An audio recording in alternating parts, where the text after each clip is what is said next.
Good afternoon, Sooner Nation. I've returned from attending a wedding from last weekend. What? A wedding in the fall? Who plans football weddings? Well, I had to attend this one. I was a groomsman for one of my best friends from college. He was a roommate, and him and his wife got married in Nashville last weekend. And let me tell you, I drove about 30 hours in about a 4-day span. I was exhausted this entire week. I had no desire to do a West Virginia recap, especially based on the game that we saw last week at this point, as well as just talk about some of the other stuff that happened. So before I get right into all of our predictions today for K-State, I first again want to say congratulations to Patrick and Kiva for getting married last weekend. It was a wonderful wedding, and I really appreciate y'all letting me be a groomsman in it. So again, it was a great wedding to see. I have a funny story for y'all from it. I find it funny is Patrick, we have our college football pick'ems with a couple of us, about 9 of us in a group together. And Patrick, who got married over the weekend, still managed to find a way to get his picks done for all the college games and still beat us. So good weekend for him. He beat us and he got married. So again, congratulations. I just wanted to point that out. So let's get right into OUK State. Last weekend showed, in my opinion, what this team is. This team is not a national championship winning team. I hope they are. I hope our defense can take us to the promised land. But the truth of the reality is this team is not that. I think my prediction was last week that if anything was going to happen, the floodgates had to open with OU at that time. They didn't, and I don't think they're going to. I think we may have little anomalies here and there at this point. But what it basically boils down to is the offense is bad. The offense is absolutely bad. And it's not just one single person or group you can point to. It's a combination of everything. A lot of it falls on the O-line to me, a lot of it falls on the O-line because without a solid O-line, everything else kind of goes out the window at that point. Rattler can't stay on script for being able to do his reads. He can't get the run game established, and Riley's playbook is very, very limited at that point. I think it falls on the O-line at that point with it. Now, that all being said, I think you have to put the blame on other players and the coach as well. Riley's not opening up that playbook.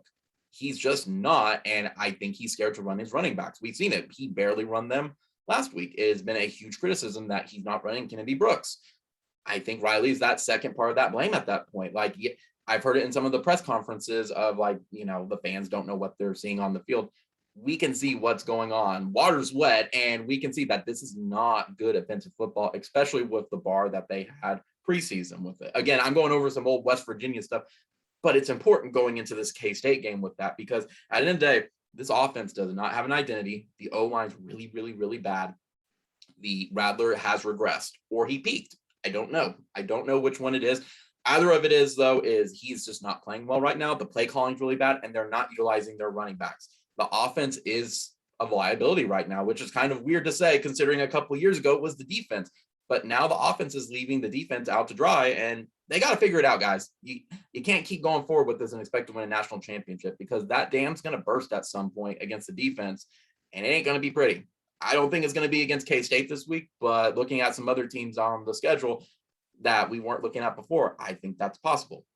I think the defense is doing their job right now. I think there's some minor cleanup still. They got to figure out the middle of the field. They were just getting abused last week in the middle of the field. And they just got to figure out a way to get the ball taken away at this point. Because what we figured out is I think a lot of it is with Riley's struggles right now is other teams have figured out that if you just sit on the ball for 9-10 minute drives, you're not giving Lincoln Riley access to that high octane offense. It's not going to get the offense getting to gel. I think they have figured it out. So at this point, you got to lean on your defense to take away the football at this point with it. That's just my thoughts from last week from West Virginia. But again, it's important to note it because I think it's going to play a factor into K-State.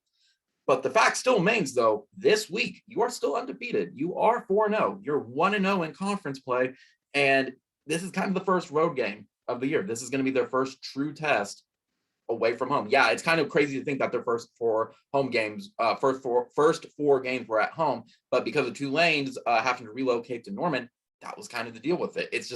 It's weird on that, and it's weird being this unsure going on the road at this point of what this team is outside of probably the defense and Burkick at this point. So I was actually thinking about going to this game, but due to the wedding from last week and the potential severe weather at this point, I decided to pass on it. So looking at K-State, though, let's take a look at it. K-State, in my opinion, and let's just get it out of the way now. If Skylar doesn't play, I think OU's going to win. I don't think it's going to be a big game with it, like I've been saying and been expecting, just like the rest of us. But let's assume Skylar plays for a moment. I think if Skylar plays and is somewhat healthy, not just meet the bare minimum so he can just be on the field in pads, I think they're going to give OU a lot of trouble with it. Every unit you look at K-State is a very solid unit. Their offense is really good. Their defense is really good. Their special teams are really good. And they compare back and forth. So then you have to kind of take the units as a whole.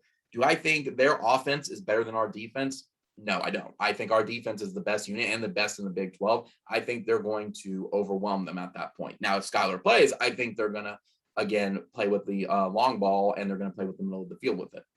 Who knows on that with it, but I have faith in our defense. As long as our defense can watch the middle of the field, as well as I know we're thin at secondary, they got to figure something out with it. As long as they can stay on the ball at that point, I think defense will contain the offense at that point, even with Skylar and with Deuce. Even without Skylar, Deuce is a great running back, which then flips it to our offense versus their defense. And their defense is really, really, really good. I'm not going to bat an eye. I think they're the dark horse underachiever, really good defense at this point. I think that they're kind of like us. And it's just going to come down to a defensive struggle at this point with it, because I think our O-line is just going to get pushed and shoved unless they're having what I term the coming to Jesus moment at this point from group therapy game number 4 from last week. I really do think that Kansas State's going to be tossing our O-line around, and it's going to force Rattler to scramble, and it's going to force a different type of playbook. Now, I mentioned the weather earlier, though. That's also going to play into a factor into this, though, because if it rains and it thunderstorms, taking out the rain delays, taking out everything like that, it's going to force Riley to run the ball, which is what we've all been telling Riley, is to run the ball. You got to run it. It's not going to be efficient, a pass game like that. And unfortunately, I feel like it's all come together at this point that Riley refuses to run the ball, and the weather is now telling him he has to run the ball. Yes, we are down to 2 scholarship running backs. We're a third of the way through the season at this point, but you still have 2 running backs. You got to use them.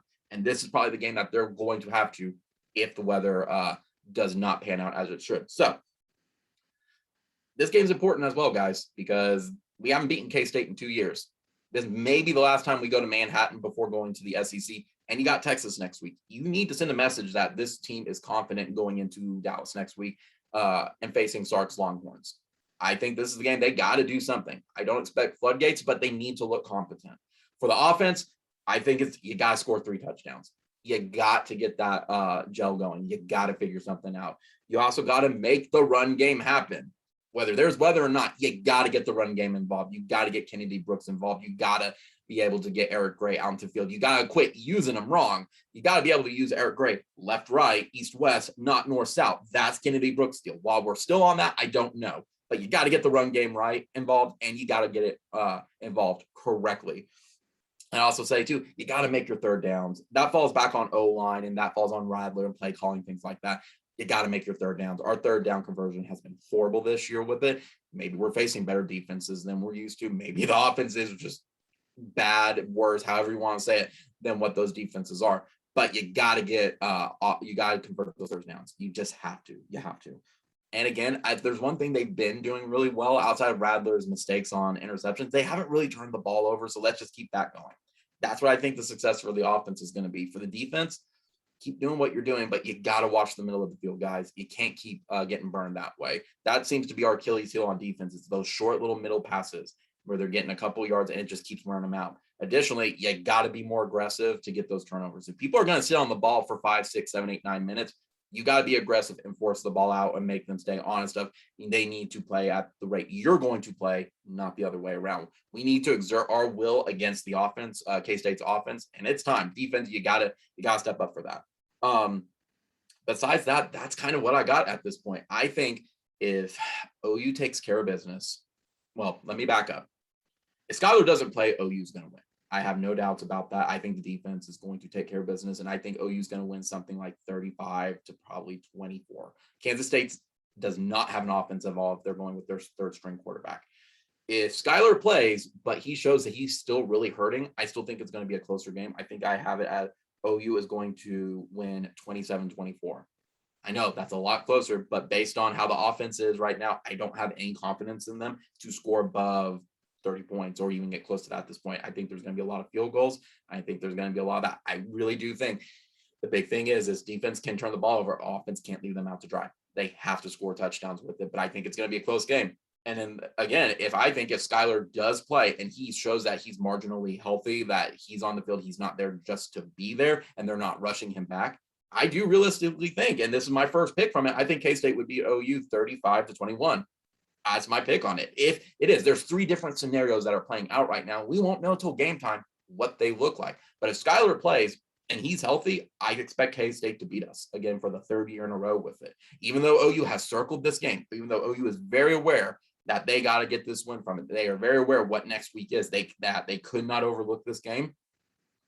I think K-State's going to beat them for that if Skyler plays, though. Again, I cannot stress it enough. We are going down 3 different paths. We won't know till game time what that's going to look like or pregame warm-up. So that all said, that's all I got for you guys. So comment, rate, subscribe. I really enjoyed all of y'all attending and watching my live streams, as well as being a part of watching the videos. It really means a lot to me. Make sure I am aiming for 1,000 subs per week. So if 1,000 subs per week, whoa, that'd be bad. That'd be great, but that's not my goal. 1,000 subs by the end of the year. We're getting there. We picked up a couple of them from last week. And again, welcome all new subscribers. I appreciate y'all at this point. I love seeing all the other fans interact with us, not just Sooner fans as well with it, or just casual viewers just in general with it. I will give y'all good news. We did reach 500 views on one of my videos with it. That was not the anomaly one of the West Carolina OU game where everyone was looking for a stream to the game. I'm actually 500 views over 500 views on my kind of thoughts overall about what it means for the other 4 teams moving to the Big 12, which was BYU, Cincinnati, Houston, and UCF at this point. And a lot of people have commented on it. I appreciate that, guys. I'm hoping actually next week, because I've been sitting on it and thinking about it and digesting it, and it's going to be a hot topic video, kind of similar to that one, but it's going to be about rather the booing and kind of like, is it good or bad for OU football at this point, or football just in general with it. So, but I'm going to stick to it from the West Virginia game. That said, though, depending on the weather is when the post game is going to go up. Again, I don't know what the post game is going to be, because it could be a 2:30 kick. It could be an 8 o'clock kick if Thunderstorms are really kicking in. I don't know. We're just going to have to wait and see. It could be tomorrow morning. I don't know. So regardless of that, look for the post game at this point. Hopefully OU gets a win out of this. They're 5-0 and walking undefeated against Texas next week. So other than that, guys, that's all I got. I'm going to be cleaning house today. I'm going to be catching up on everything I missed from last week because I was focused on the wedding and on my friend's wedding. And I'm going to be playing the Halo Infinite beta at this point. This is the last test flight before the game comes out. So I want to get as much multiplayer in as I can in between the game and cleaning house. So Boomer Sooner, there's only one Oklahoma, and let's beat Purple Kansas.